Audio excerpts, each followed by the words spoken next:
This is the Human Action Podcast, where we debunk the economic, political, and even cultural myths of the days.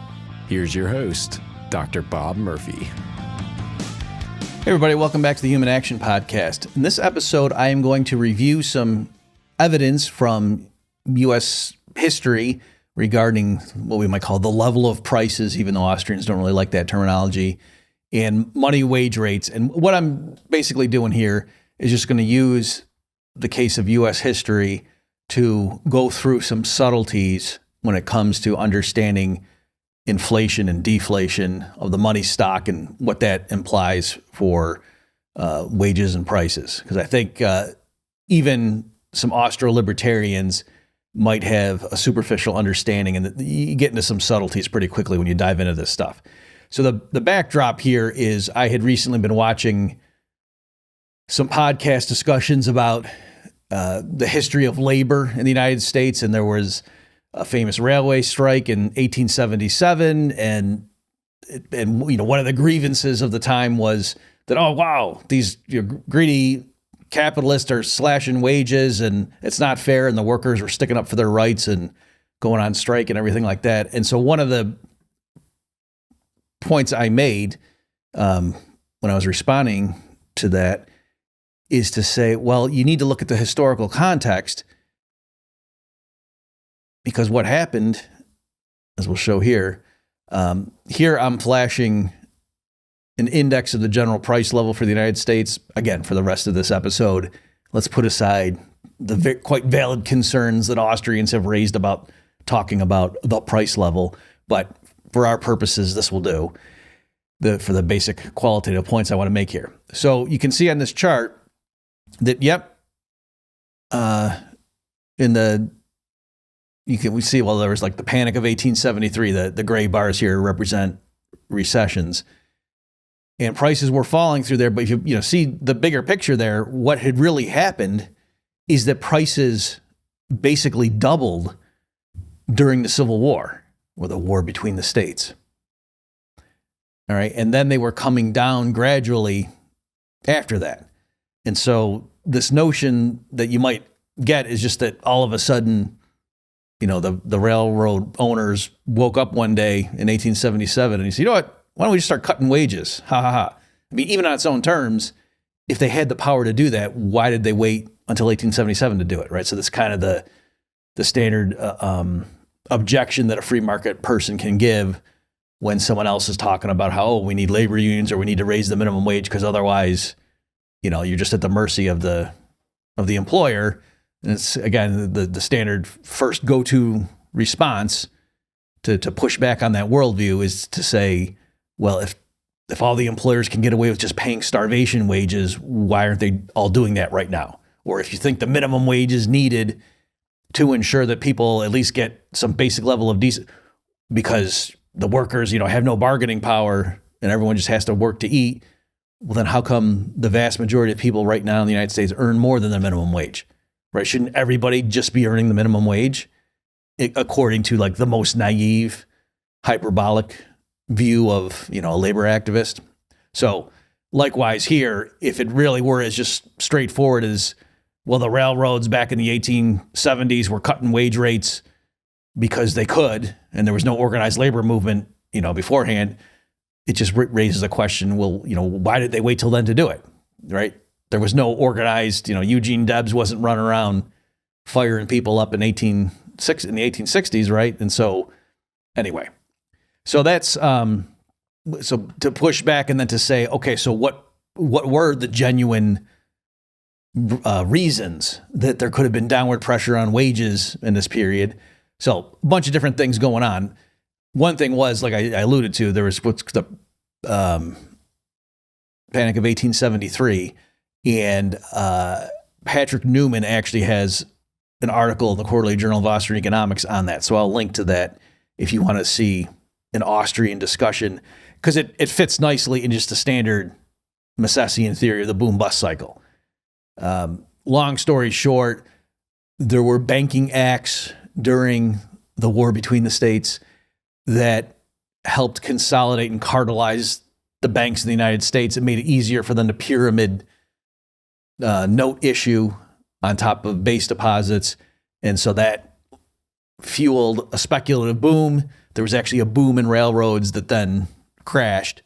And so that's partly what was going on. But putting that more specific boom bust cycle that was in, the early 1870s that then popped, putting that to the side, more generally, you can see here what's going on is that quite famously going into, I think it was 1862, they began issuing greenbacks, the United States government.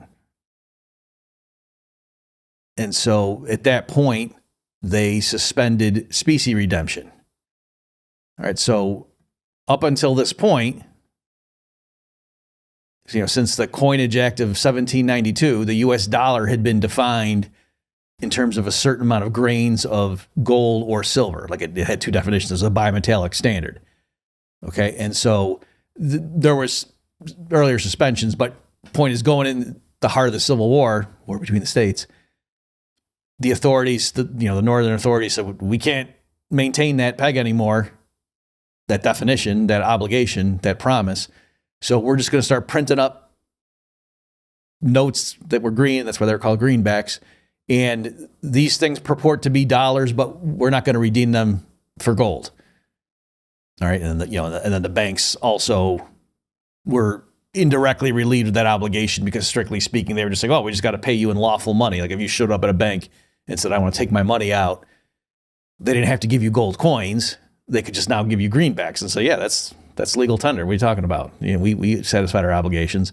Okay, so that's what happened. Predictably, as always happens when governments went off their hard money, precious metal standards during a war, is they print money like crazy and prices rise. All right, so then, but the public believed correctly that it was just a wartime expedient, and that afterward, the authorities would resume at some point specie redemption, right? Such that gold really was interchangeable, the dollar really was interchangeable for gold. Okay, and so it happened in stages. I'll just give you the brief outline here. You can obviously go read more if you want to get into the particulars. So immediately after the war is wrapping up, they began retiring greenbacks. Like it was explicit aim of the U.S. government to absorb back some of the greenbacks that were in circulation. Because again, they're, intuitively, they printed up a bunch of dollars that are now floating around, and they don't have more gold in reserve. And so there's a mismatch. So to be able to get back to the pre-war parity, which they wanted to do, just, for matters of prestige, but also just because at that time, people just kind of thought, well, you have to do that. Otherwise, you can't just debase, the currency. You got to go back to the pre-war parity. So in order to do that, they just started sucking the greenbacks out of the system, right? In other words, like if certain they would tax and people would pay in greenbacks, the tax receipts, and then, the government's still spending money, but some of that they could just burn. I mean, I'm being a little bit metaphorical here, but that was basically what they were doing in the immediate aftermath of the war. It's just destroying money. And in terms of the accounting, that would be like a budget surplus. Okay, instead of like paying down debt, like outstanding treasury debt, instead they were destroying the greenbacks, because they knew we got to mop up some of this excess cash in order to get back to the pre-war. However, they soon backed off of that because it was causing too much economic hardship. And so they eventually just pivoted to a policy of, and you can see on this chart that I'm showing here, how rapidly the price level came down right at the 1865 mark. Okay, so it zoomed way up and then crashed. And then you see it was a more gradual decline through the latter half of the 1860s and 1870 all the way till it bottomed out in about 1880 or 1879, let's say. Okay, so what I'm saying is the more gradual decline after that, they pivoted, they stopped absorbing greenbacks and destroying them, and instead they just flipped and said, all right, we're going to stop creating new money. All right, so they weren't printing any more greenbacks. And I said, we're just going to let the economy grow into it. Okay, so partly why I wanted to tackle this concept or this topic in this episode is because it's an interesting subtlety there. And I just want to make sure people understand how that would work. So again, intuitively, it's like they printed up too many dollar bills, but then once they stop doing that, and so the first response to say, well, how do we undo that is, oh, well, destroy some of them. But then if that's deemed too painful, a more gradual approach is to say, okay, there's too many dollars floating around based on our gold stocks or whatever, but we can just pause, and over time, the situation will correct itself. And then eventually we'll be able to gradually restore convertibility, even at the pre-war parity. We just have to wait. Okay, and so that's what they were doing. So intuitively, like real GDP was increasing all through this period, including, other things equal, the production of gold. Okay, so that's just intuitively the way to see that. And so what ended up happening historically was in 1875, they passed the Specie Payment Resumption Act.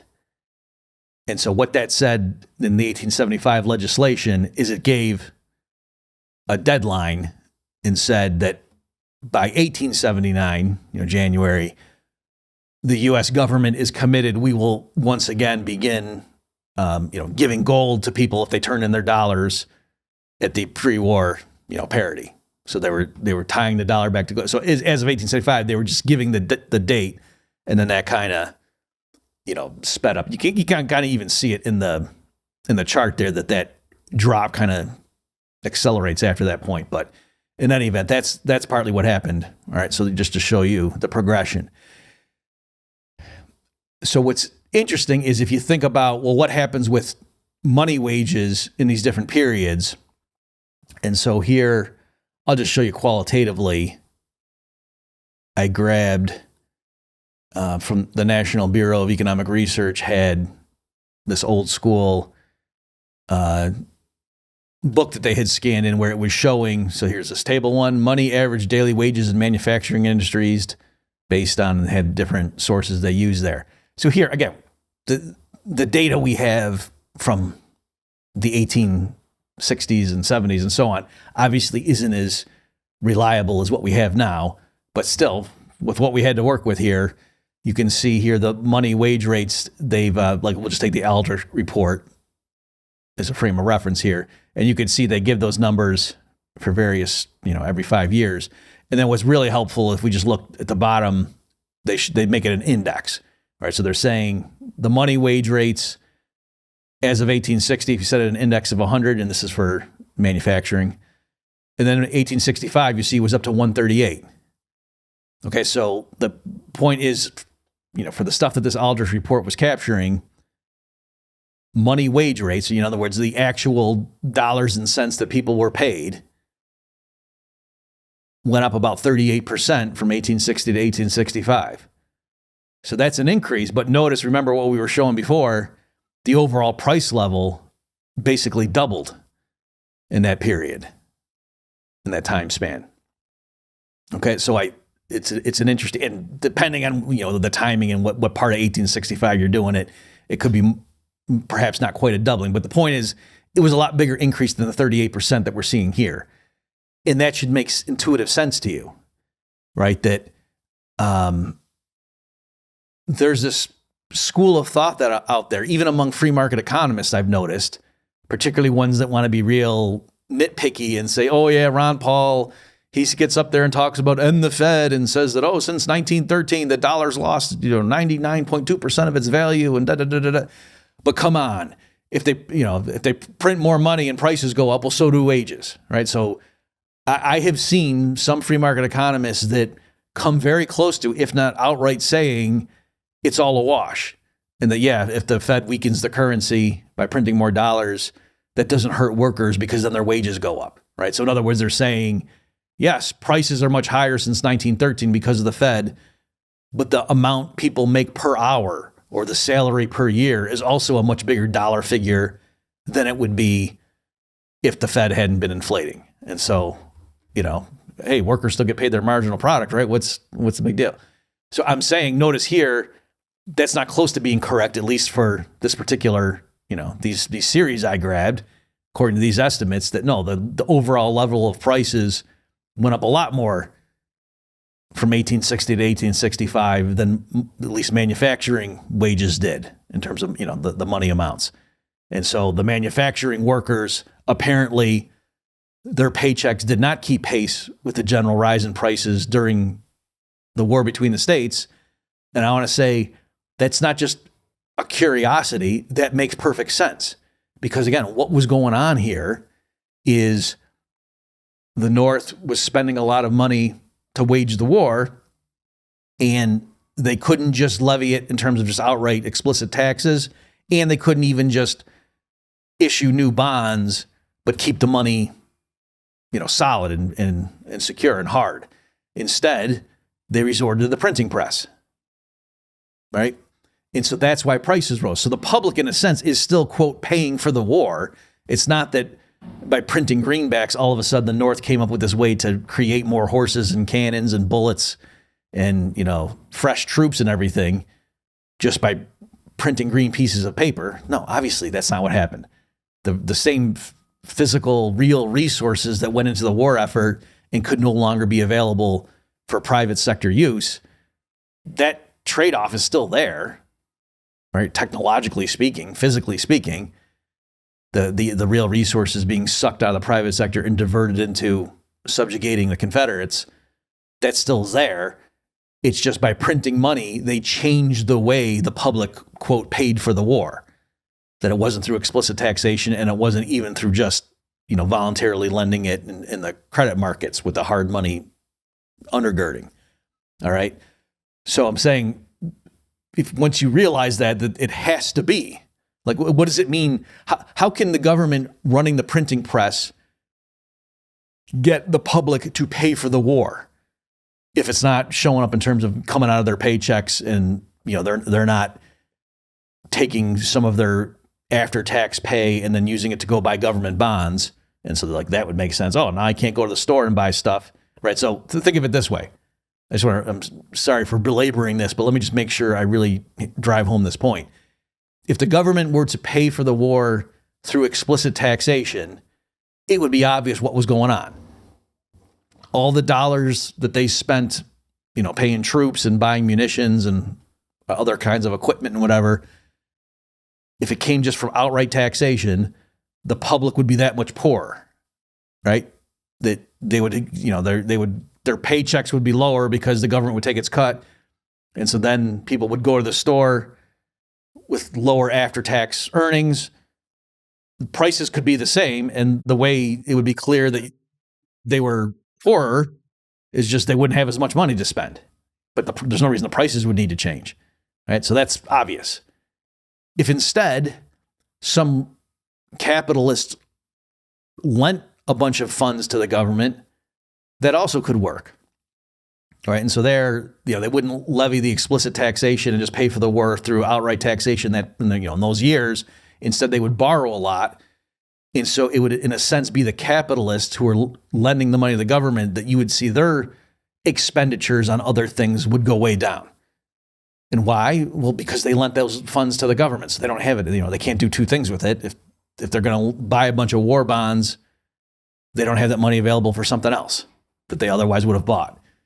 Okay, so, but again, there's no reason that the price level would go up in that scenario. It's the same quantity of dollars. It's just getting, flowing into different avenues.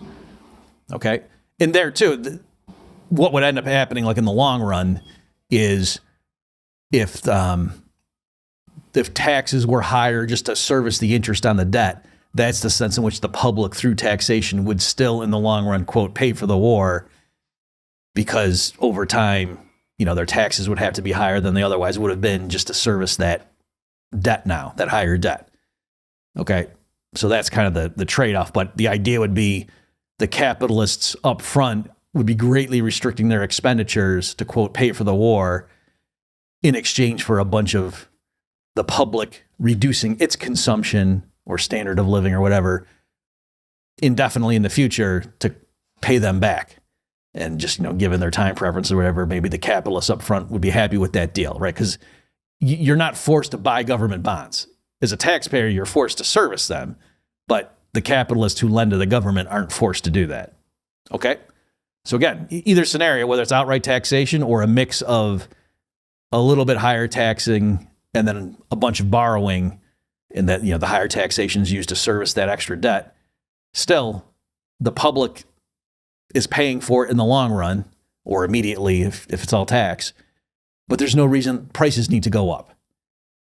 Particular prices might go up, the price of a can or something, based on, but other prices would go down. There's no reason that in general prices across the board would all go up, 90% or something. That wouldn't happen. Okay.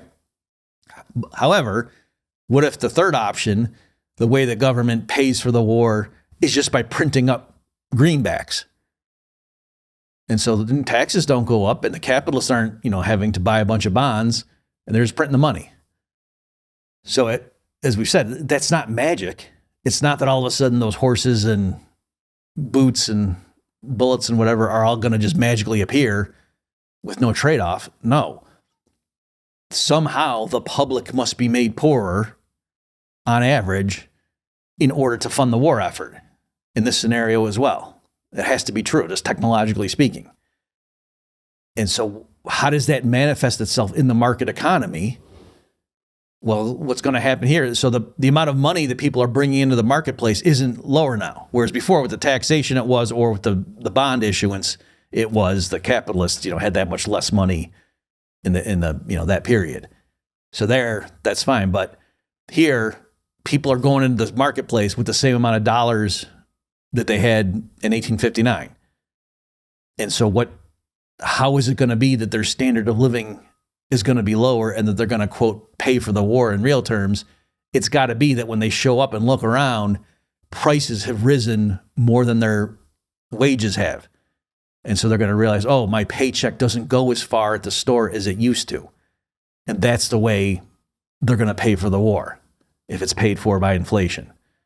All right. And so I'm saying, again, it's not a coincidence here or just a quirk that, according to these historical statistics, as flawed as they may be, it's looking like, from 1860 to 1865, the price level basically doubled, whereas it looks like money wage rates only went up 38%, at least according to this one. Okay. And so what's interesting, though, is after the war's over and they start restricting the greenbacks and destroying them, then you would definitely see, real price level dropping rapidly, but you would also expect money wage rates to be dropping. However, once they pivoted away from that, and in general, in a regime where they're keeping the money stock the same in terms of, greenbacks, and they're just letting the economy grow and trying to grow out of it and to restore the pre-war parity eventually, just as we grow into it. In an environment like that, I just want to point this out, you wouldn't need money wage rates to be falling. Okay? So,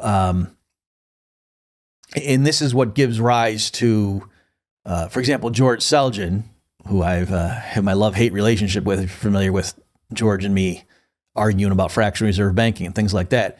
But he's got a book called Less Than Zero, where he advocates what's called a productivity norm. All right, so I don't want to mislead I'm not here saying that's what I'm endorsing, but I'm just saying this is an interesting concept that economists have studied to say, in general, price deflation, right, falling prices, is consistent with a healthy economy so long as what's making the prices fall is not arbitrary, just reductions in the stock of money, but rather if it's due to productivity increases, right? So just think of it intuitively. A given stock of money, every year, if real output is 3% higher, then it's like the same amount of money is chasing more and more goods over time. And so you would expect the prices of those goods to go down over time. However, in a scenario like that, like maybe you think of Bitcoin. If the whole world just started using Bitcoin as the money, that thing tops out at 21 million. There's not going to be any more Bitcoins issued after that. And so some people are concerned about that. That wouldn't work. It'd be deflationary, and would say that would be totally fine. Right? The economy can work just fine if in that scenario like that, let's say, again, real output in general is going up 3% a year, you would expect prices to gently fall to reflect that. But what's interesting, the point I'm making here, the subtlety, is you wouldn't need money wage rates to fall. That could be constant. All right. And then you might say, well, how are the businesses able to stay profitable? Doesn't that mean in real terms, workers are getting more and more expensive? Yes, it does. But that's consistent with the rising productivity, right?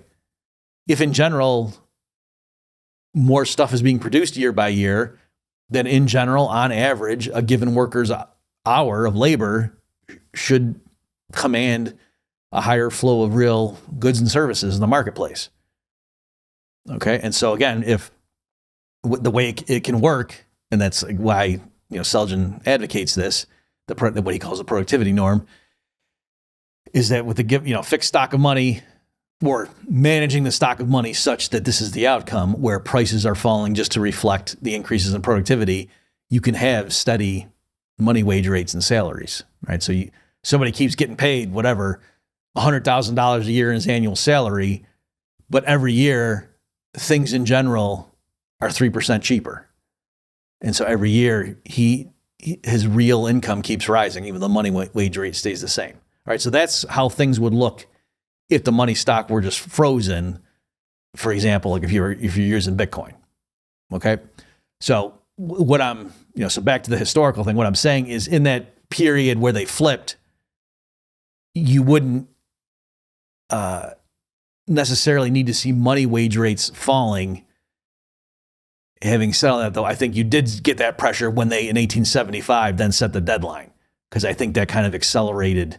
In other words, they weren't just leaving it open-ended and just say, hey, we're just going to let the economy go. And once, the market price of gold measured in dollars, gets back to what the pre-war parity was, then we'll begin restoring convertibility. They actually didn't do that. Like I said, in 1875, they gave themselves a deadline. And so I think that partly forced it, that they had to be more aggressive in getting that. So that's partly why you would see downward pressure on actual money wages.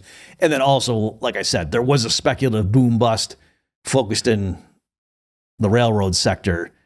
And that was also partly why, money wage rates had to fall, right? So on top of the government with its greenback policy, there were also the banks that were issuing what Mises would call money substitutes on top of that.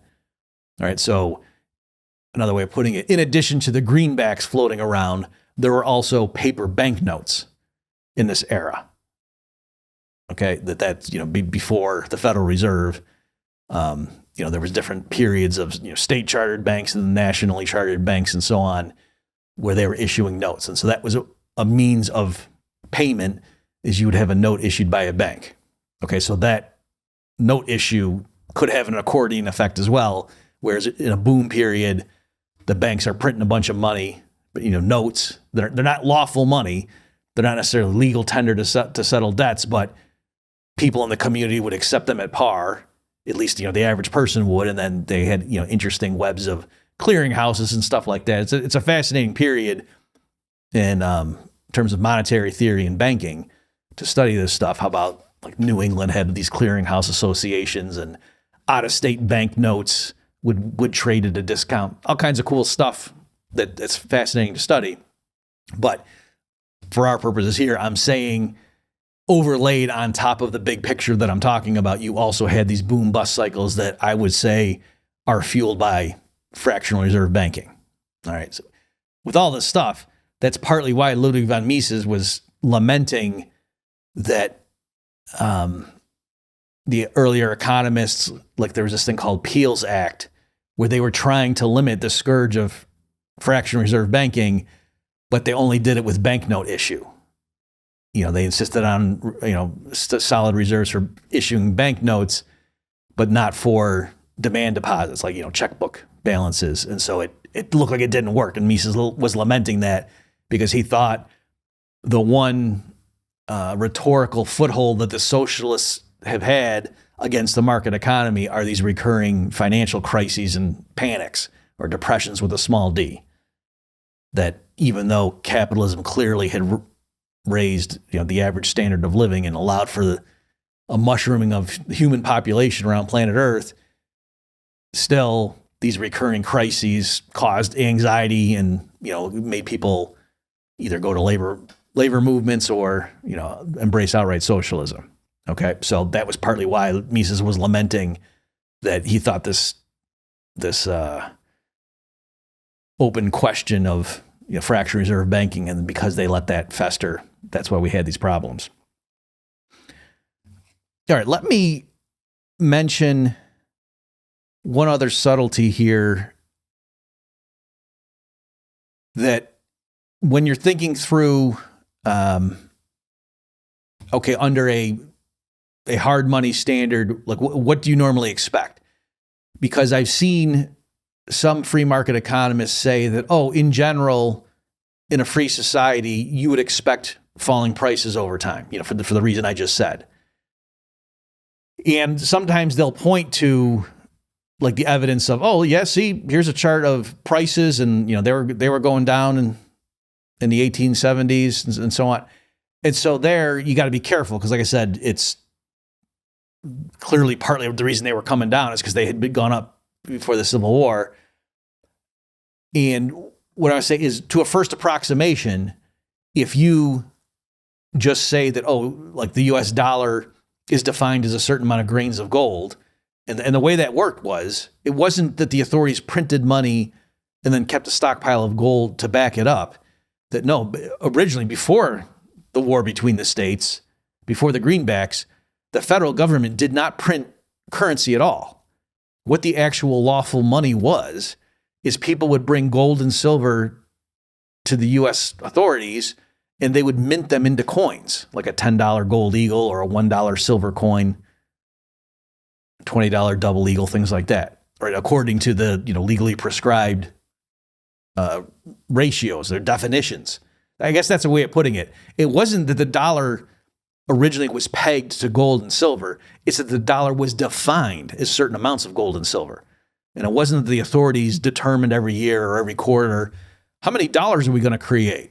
No, that was just like the authorities don't determine how many barrels of crude oil get pumped each month, that's a market outcome.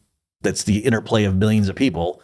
Likewise, how many gold gold $10 coins were stamped in the year 1798.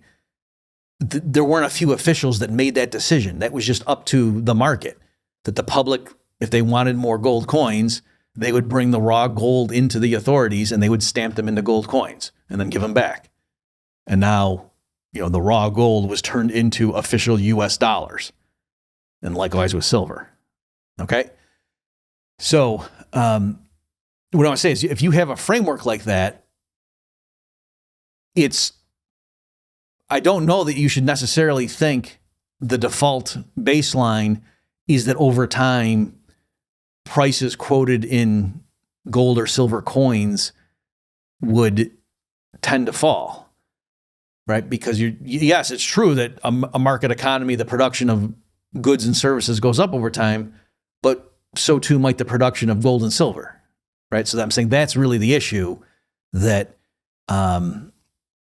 under a hard metallic standard, if you think there's going to be a general fall in prices because of productivity increases or whatever, you must be implicitly assuming that the productivity increases in the production of food and housing and transportation and entertainment and all the other stuff you're spending your money on, that in general is higher than the improved efficiencies and productivity in gold mining and silver mining, or whatever the commodity is that's the money.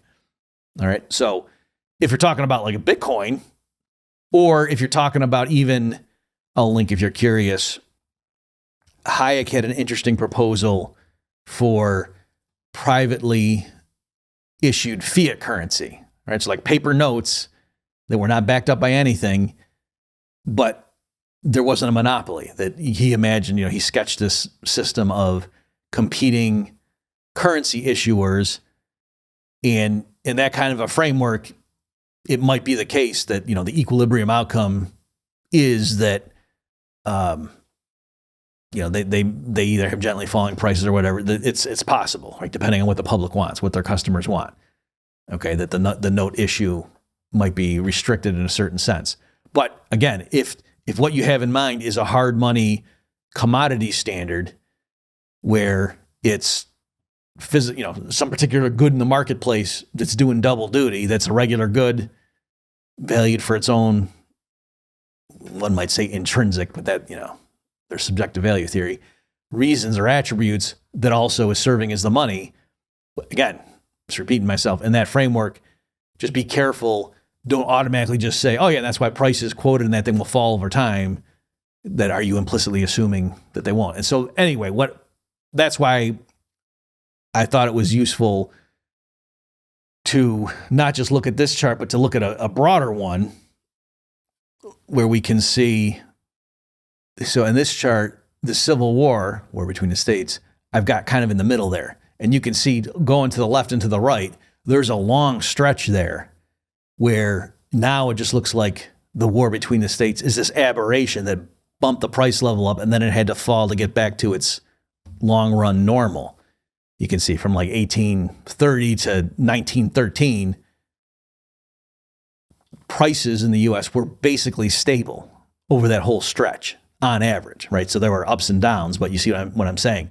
Or another way of putting it is whatever combination of stuff you could get for $100 in the year 1830, $100 would get you about that same combination of stuff in 1913. All right. And again, in case that surprised you and you would have thought, oh no, I would think back then, when they were on the hard gold standard, wouldn't it have been that $100 worth of gold, would have bought you a lot more stuff almost 100 years later? And I'm saying, why would you think that? Because, gold production is also higher. And so it's really just showing that interrelationship. Having said all that, though, this chart actually goes back to 1800, and you can see there really was a sense in which it looked like originally the price level was higher. Yeah, there was a bump up because of the War of 1812, but even taking into account that it just kept sliding down in, the 1810s and the 1820s. So there, I just want to make you aware of that. And there's different things like here.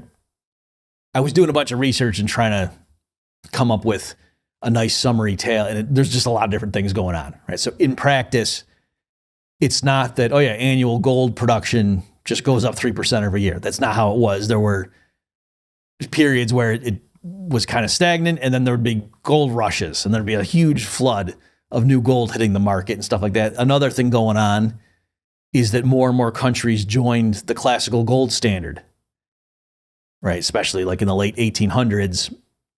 It was sort of a snowball effect. As more and more countries linked their sovereign currencies to gold, it was like a network effect. It made more sense for the other ones to join too. All right. So over time, more and more gold was being held for monetary purposes. So that's like saying the demand to hold gold went up too. So there's all these different forces at play. It's not just a simple matter of, well, what's the amount of production output in gold versus other goods and services. Let me just throw one last curveball at you folks. I realized there's a subtlety. You have to keep in mind what would determine, quote, the price level. It's not annual gold production compared to annual production of other goods and services, because it's a stock versus a flow issue, right? So really, if you want to just do a simplistic model, you say like, oh, in the beginning, there's 100 gold coins that get produced, and there's 100 widgets, And let's say those go up 3% every year. So next year there's 103 new gold coins, gold mined and stamped into 103 new coins. But the amount of widgets produced is 103 as well. And then every year it just goes up 3%. You might think, so that means other things equal, that the amount of gold coins per widget stays the same. And so you'd think the price of a widget quoted in gold coins should be the same, right? Unless you make some assumptions about demand changing and people want to expand their cash balances or something. No, because there's another element involved. It's not just knowing how many gold coins get produced each year. It's you have to know what's the existing stock of gold coins already in existence, right? And so I was just playing with the numbers. If you assume a 5% growth, you reach a steady state when the existing stock of gold coins is 21 times the amount of widgets that are produced each year. All right, and so in other words, like it turns into 21 coins per widget is like the price. If you're doing that simplistic, just like how many coins are in existence versus the flow of widgets each year. So how many coins have to be spent per widget if you're modeling it like that. All right, and so what's interesting is if you start out and the original stock is much higher than that, well then originally the gold price per widget is higher than the stable one, and so there's general deflation over time. But on the other hand, if you started out and the original stock was less than the 21 times, then in the beginning, the price is lower and has to rise up to that steady state point. All right, so I'm just saying it's, there is a subtlety there if you're really thinking it through. It's not as simple as just look at the annual production of whatever the money commodity is versus everything else. That for a good money like gold and silver, like why are they the money historically? Because they're durable. And so it really, the existing stock of gold that's being held for monetary purposes is not just due to the annual increase.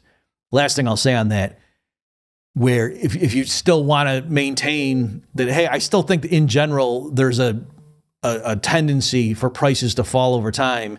Historically, the way you could explain that is to say if the switch from like feudalism to capitalism involved in general a step up in the rate of economic growth, which I think it did, including the growth in the money commodity, then you would get that thing where originally the stock was higher than the long run steady state, and so you would get this, if you model it like that, even just simplistically, you would get this thing where in the beginning, perhaps for decades, you would have prices in the money commodity gently falling until they level up. But then again, in the long run, if you're modeling it that simplistically, if the rate of annual production of the money commodity grows at the same rate as everything else, in the long run, you're going to have steady prices. Okay. But it could take a long while to get there. And if you thought you were transitioning to a higher productivity growth regime, you would see falling prices during that long transition. So that's just various ways of, if you want to come up with, in general, do you think prices are going to gently fall in the market economy? Yeah, there's lots of plausible things you could say, but you just got to be careful. There are subtleties involved. Okay, well, that's a good place to wrap up. I hope you folks got something out of this. See you next time. Check back next week for a new episode of the Human Action Podcast. In the meantime, you can find more content like this on Mises.org.